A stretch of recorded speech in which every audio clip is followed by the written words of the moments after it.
Good afternoon, Olive, Arlo, and Frank. Grandpa coming to you from the living room in Jacks Beach, Florida. And today, we're going to look at The Lorax by Dr. Seuss. Yeah.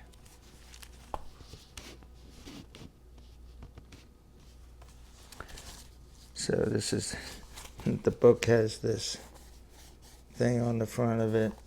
This book's falling apart. It's all coming apart in the middle and everything, but you'll see that when you get it, although hopefully you'll take good care of it. I have not read this book.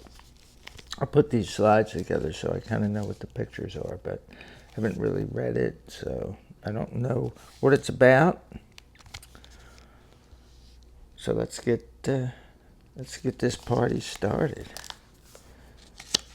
So I guess that's a Lorax, that guy. He's looking because there's something looking through. I don't know. It's kind of like a boarded up window in the middle of the sky.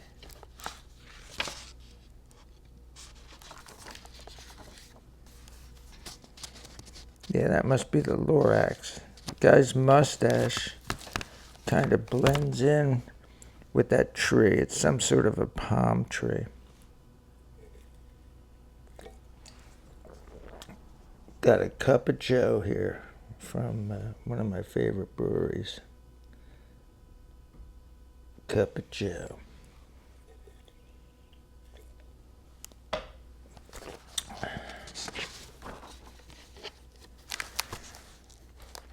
So this one came out, the copyright was renewed in 1999, but the original copyright was 1971.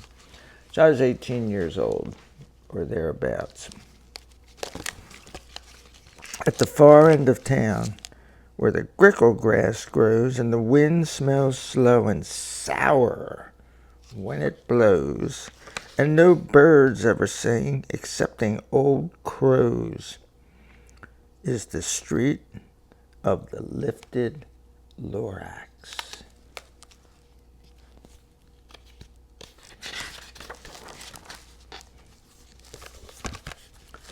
And deep in the grickle grass, some people say, if you look deep enough, you can still see today where the Lorax once stood, just as long as it could before somebody lifted the Lorax away.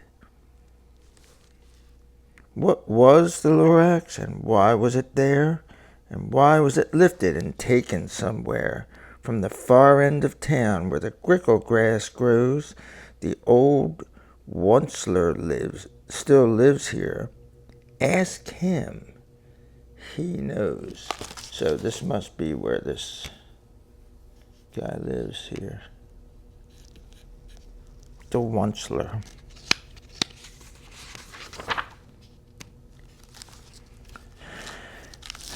You won't see the Onceler. Don't knock at his door. He stays in his lurking on top of his store. He lurks in his lurkim, cold under the roof, where he makes his own clothes out of muffed moof. And on special dank midnights in August, he peeks out of the shutters, and sometimes he speaks and tells how the Lorax was lifted away. He'll tell you, perhaps, if you're willing to pay. So this says Onceler up here. So this is like, and that's the guy looking out.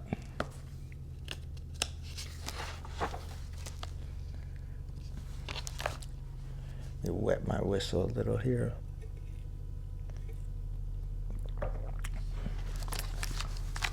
On the end of a rope, he lets down a tin pail, and you have to toss in 15 cents and a nail, and the shell of a great-great-great-grandfather snail. And there you see this boy doing this, putting that stuff in the pail.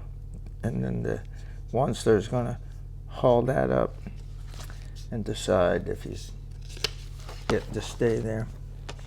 Then he pulls up the pail, makes a most careful count to see if you've paid him the proper amount.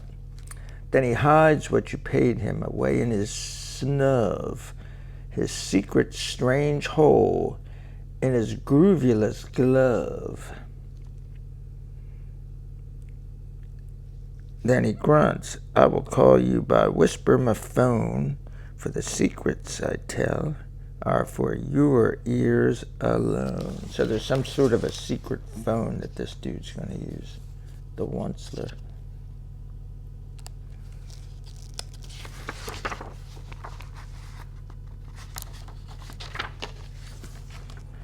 Slap. Down slups the whisper my phone to your ear. So here's the whisper my phone coming down. And the old Onceler's whispers are not very clear, since they have to come down through a snurgly hose, and he sounds as if he had smallish bees up his nose. Now I'll tell you, he says, with his teeth sounding gray, how the Lorax got lifted and taken away. It all started way back, such a long, long time back.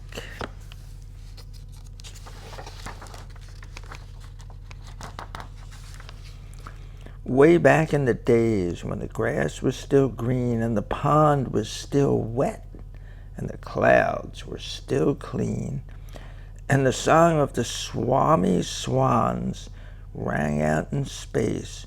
One morning I came to this glorious place, and I first saw the trees, the truffula trees, the bright-colored tufts of the truffula trees. So that's these trees that they look like palm trees, kind of, but they're truffula trees, and they're just some made-up thing. There's no such thing. Mile after mile in the fresh morning breeze.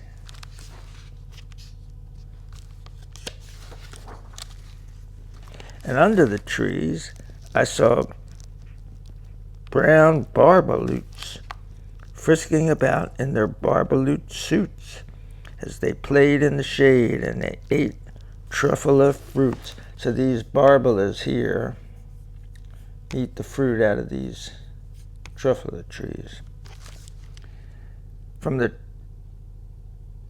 ripulous pond came the comfortable sound of the humming fish humming while splashing around. And there they are, they're going like,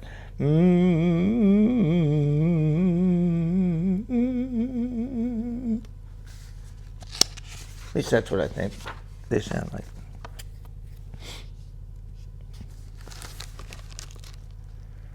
But those trees, those truffula trees, all my life I'd been searching for trees such as these.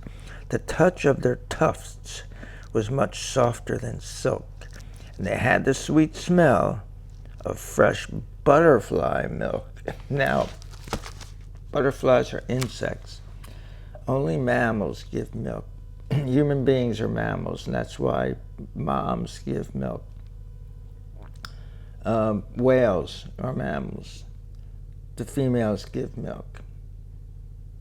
Elephants, monkeys, all those kind of things. Cats, dogs.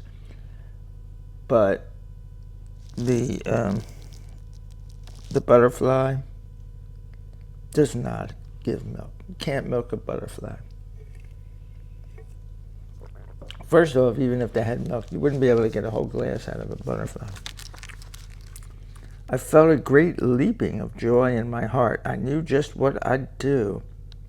I unloaded my cart. So this is the Onceler wagon, it says here.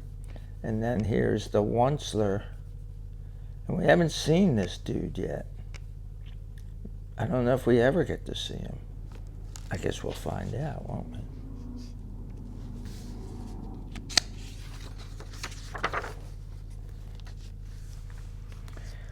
In no time at all, I had built a small shop. Then I chopped down a truffula tree with one chop. And with great skillful skill, and with great speedy speed I took the soft tuft, and I knitted a thneed. Okay.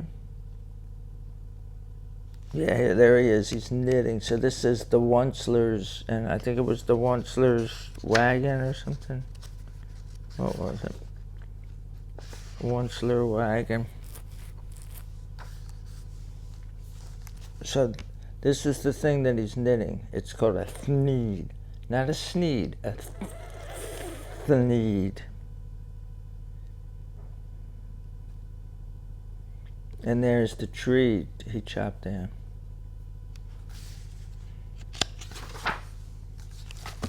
Uh-oh. That dude's there now.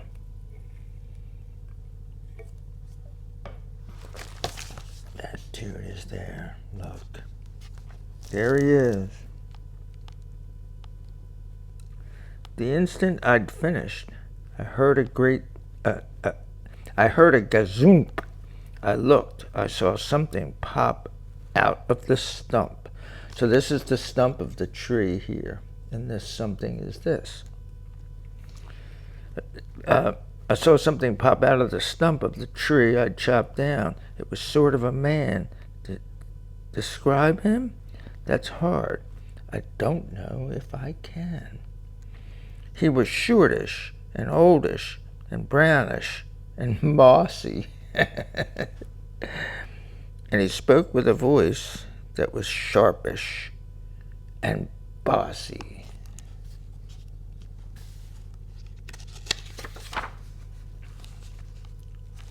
Mister, he said with a sawdusty sneeze, I am the Lorax. I speak for the trees. I speak for the trees have no tongues. And I'm asking you, sir, sit at the top of my lungs. Oh, no, not sit. And I'm asking you, sir, at the top of my lungs. He was very upset as he shouted and puffed, what's that thing you've made out of my truffle tuft? And that's this thing here that he knitted.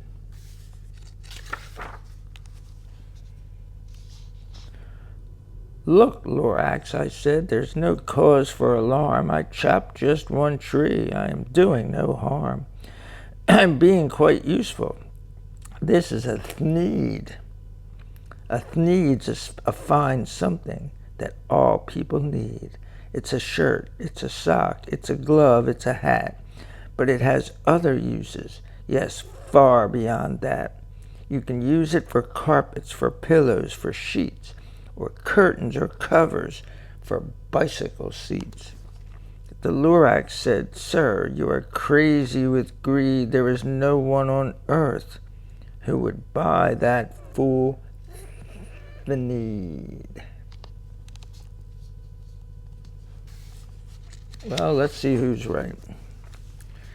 But the very next minute, I proved he was wrong, for just at that minute, a chap came along. And here's the chap that came along. And he thought that the thneed I had knitted was great. He happily bought it for $3.98. I laughed at the Lorax. You poor stupid guy. You never can tell what some people will buy. Okay, so now it's on. This is a competition between the Lorax and the Onceler, or whatever he's called.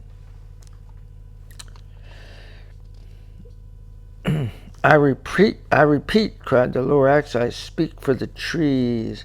I'm busy, I told him. Shut up, if you please.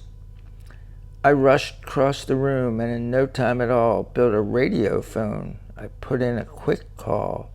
I called all my brothers and uncles and aunts, and I said, listen here.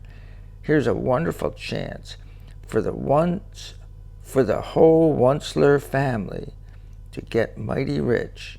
Get over here fast. Take the road to North Nitch.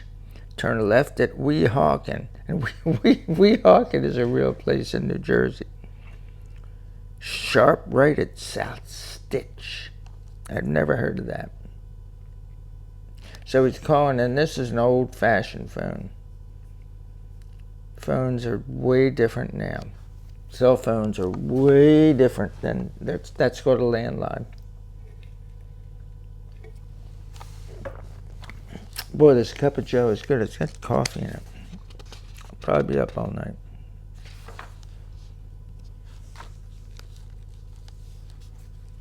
So this says Thneeds, Thneeds, Thneeds. And this is the Oncelers, right here.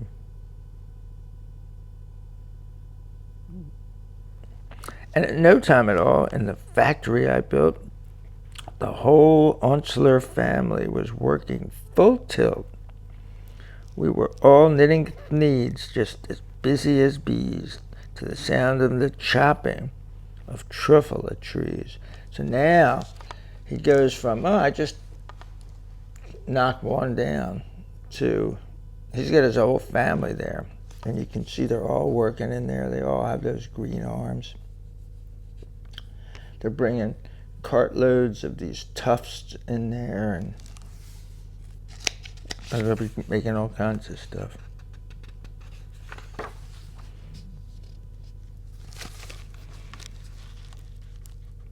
Then, oh baby, oh how my business did grow. Now chopping one tree at a time was too slow. So I quickly invented my super axe hacker, which whacked off 4 truffula trees at one smacker. We were making Thneeds 4 times as fast as before, and that Lorax, he didn't show up anymore. So I guess he thinks he's rid of them, but you can see here this thing, this snacker, whacker, or whatever it's called. Super axe hacker. And there's knocking down 4 trees at a time.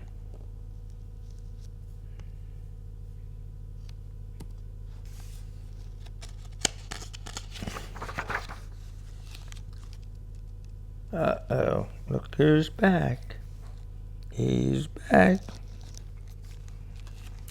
But the next week he knocked on my new office door. He snapped, I'm the Lorax who speaks for the trees, which you seem to be chopping as fast as you please. But I'm also in charge of the brown barbaloots who played in the shade in their barbaloo suits and happily lived eating truffula fruits. Now, thanks to your hacking my trees to the ground, there's not enough truffula fruit to go around. And my poor barbaloots are all getting the crummies because they have gas and no food in their tummies. So they have gas, so they're going to fart because there's gas in their tummies and no food in there.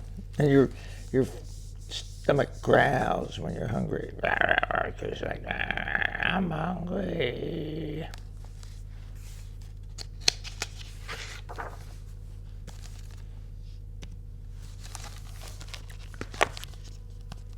They loved living here, but I can't let them stay. They'll have to find food, and I hope that they may. Good luck, boys, he cried, and he sent them away. I, the Onceler, felt sad as I watched them all go. But business is business, and business must grow, regardless of crummies and tummies, you know. So this is a tongue-in-cheek. This is talking about like corporate America. They're just chopping down all these trees, and they're making a bunch of money, and the ground around there is worthless at the end. Because we saw that at the beginning, that the whole landscape was devastated there.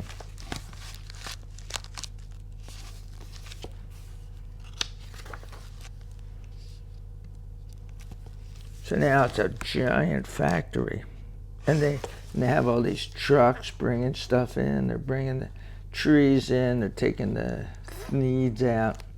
So it's a Thneed factory. I meant no harm. I most truly did not. But I had to grow bigger, so bigger I got. I biggered my factory, I biggered my roads, I biggered my wagons, I biggered the loads. The needs I shipped out, I was shipping them forth to the south, to the east, to the west, to the north. I went right on biggering, selling more needs, and I biggered my money, which everyone needs. And that's true, everyone does need money. Then again he came back. I was fixing some pipes when that old nuisance Lorax came back with more gripes. I am the Lorax, he coughed and he whiffed. He sneezed and he snuffled. He snargled, he sniffed. Onceler, he cried with a cruffulous croak. Onceler, you're making such smogulous smoke. My poor swami swans, why they can't sing a note. No one can sing who has smog in their throat.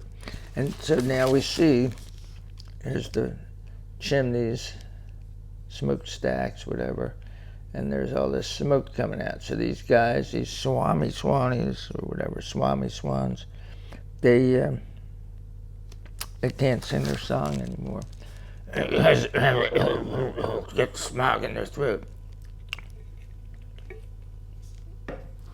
Maybe that's why I keep losing my voice.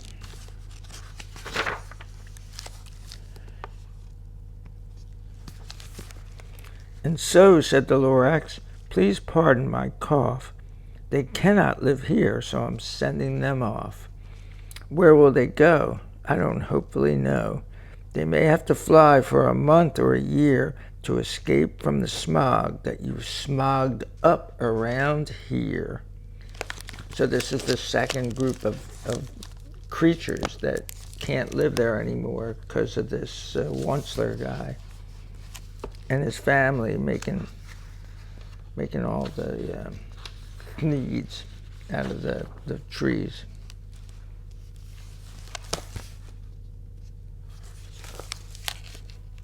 What's more, snapped the Lorax, his dander was up, let me say a few words about gluppity-glup.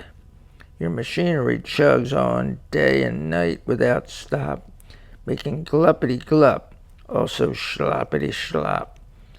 And what do you do with the leftover goo?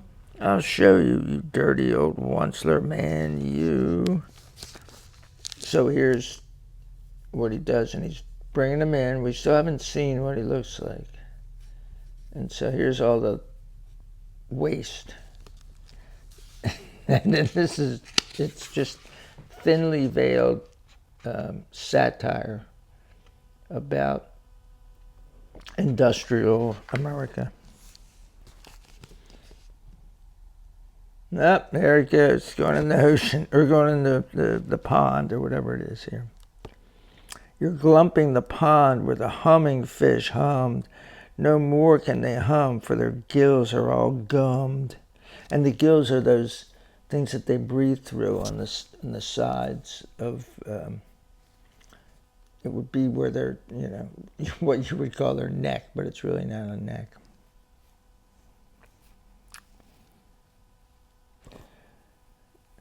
So I'm sending them off. Oh, their future is dreary. They'll walk on their fins and get woefully weary in search of some water that isn't so smeary.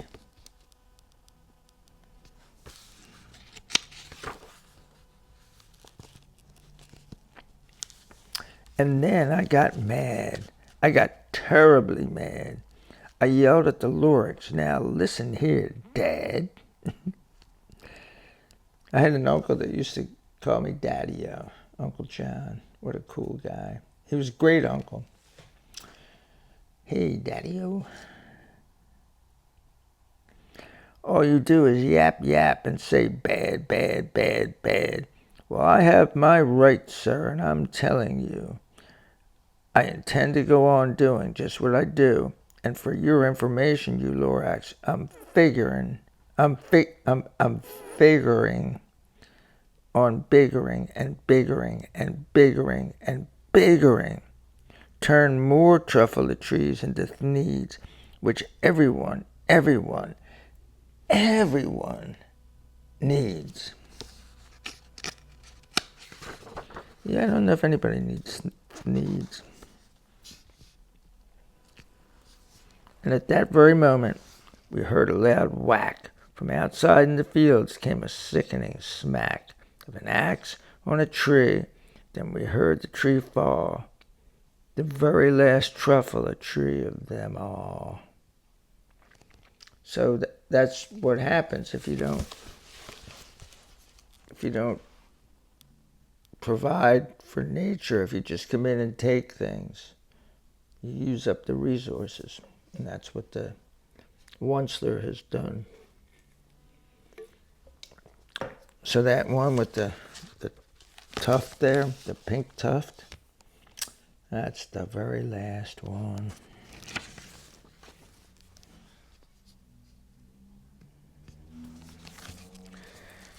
No more trees, no more thneeds, no more work to be done. So in no time, my uncles and aunts, every one, all waved me goodbye. They jumped into my cars and drove away under the smoke-smothering stars. So he just made a real mess, and now, like, he's got this giant factory and nothing to produce. Now all that was left, 'neath the bad-smelling sky, was my big empty factory, the Lorax, and I.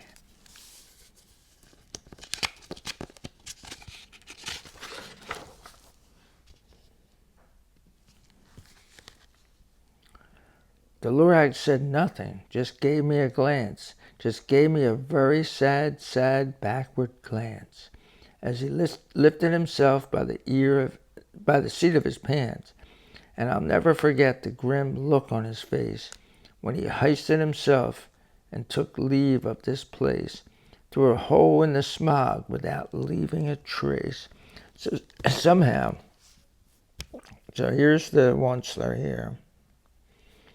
And the Lorax somehow goes up here by, like, pulling himself up. It's like he's pulling on his pants and bringing himself up. But you can't do that. Olive, you're only 15 months old, and you know you can't do that.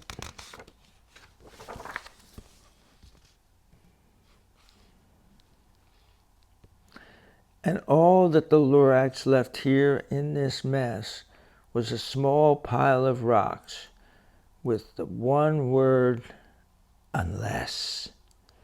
Whatever that meant, well, I just couldn't guess.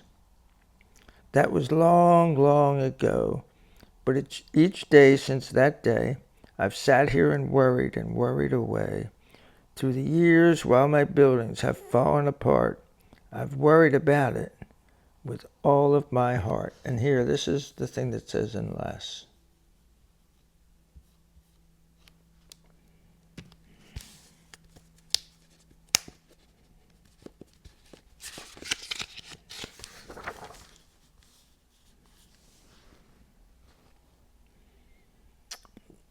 But now, said the Onceler, now that you're here, the word of the Lorax seems perfectly clear. Unless someone like you cares a whole awful lot, nothing is going to get better. It's not. So here's the boy. I forget if we gave him a name.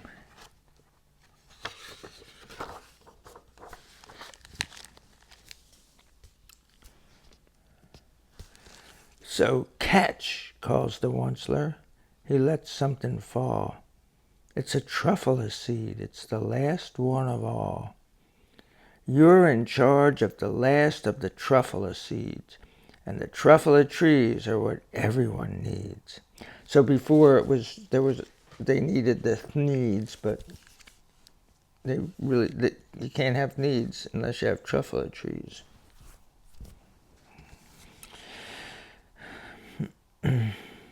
Plant a new truffle, treat it with care, give it clean water, and feed it fresh air.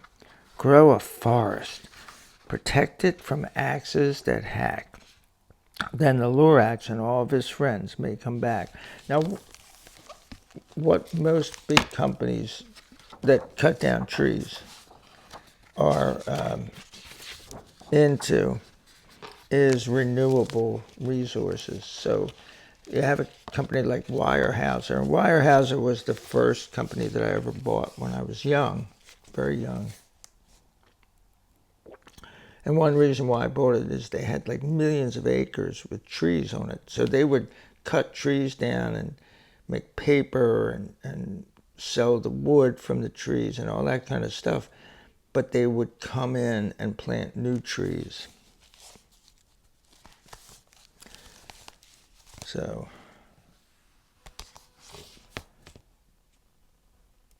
we don't get to find out if he planted that seed. One seed, I mean, it's a tree, so it's going to take years for that tree to grow and start producing seeds. But it's the thought that counts. Anyway, peace out. There go the balloons.